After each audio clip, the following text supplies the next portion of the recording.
হে পোস্ত ফ্যামিলি, কেমন আছো সবাই? অনেক দিন পর আবার চলে এসেছি নতুন ভিডিও নিয়ে। দেরাদুন বেড়ানোর আরেকটি দিন বাকি রয়ে গেছিল তোমাদের সাথে শেয়ার করতে।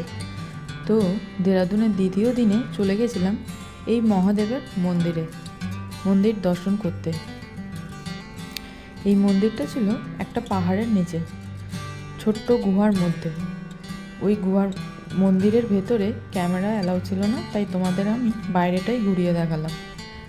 বাইরেটাও কত সুন্দর ছিল, ছোট্ট একটা নদী পাশ দিয়ে বয়ে যায়।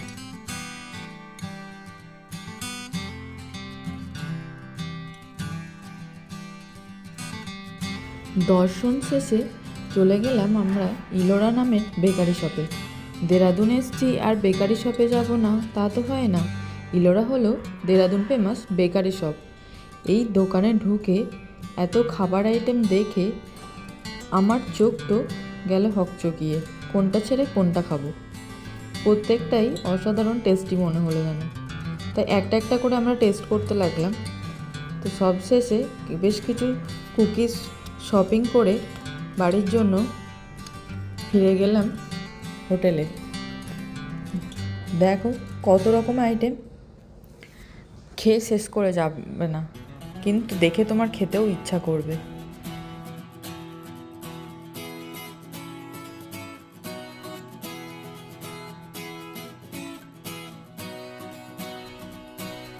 তো দেরাদুনের আমরা লাস্ট দিনে, যেহেতু আমরা ফিরে যাব কালকে, তাই আজকে শেষ দিন আমাদের দেরাদুনে। তো আমরা আজকে হরিদ্বার যাব ঘুরতে। তো চলো তোমাদের সাথে শেয়ার করি সেটা, হরিদ্বার তোমরাও দেখে নাও আমার সাথে। চল লেটস গো।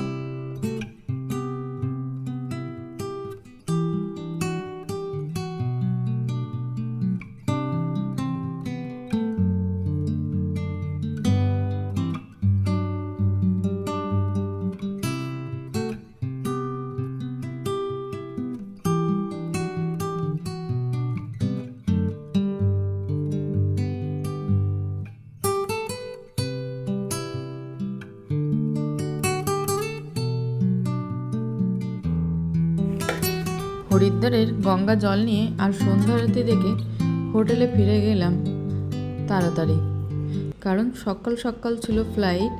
তাই সকালবেলা উঠেই বেরিয়ে গেলাম এয়ারপোর্টের উদ্দেশ্যে। বোকারো ফিরতে ফিরতে আমাদের অনেক রাত হয়ে যাবে। লম্বা একটা জার্নি, পাহাড় ঘেরা এই দেরাদুন বেশ ভালোই মন কেড়েছে আমার।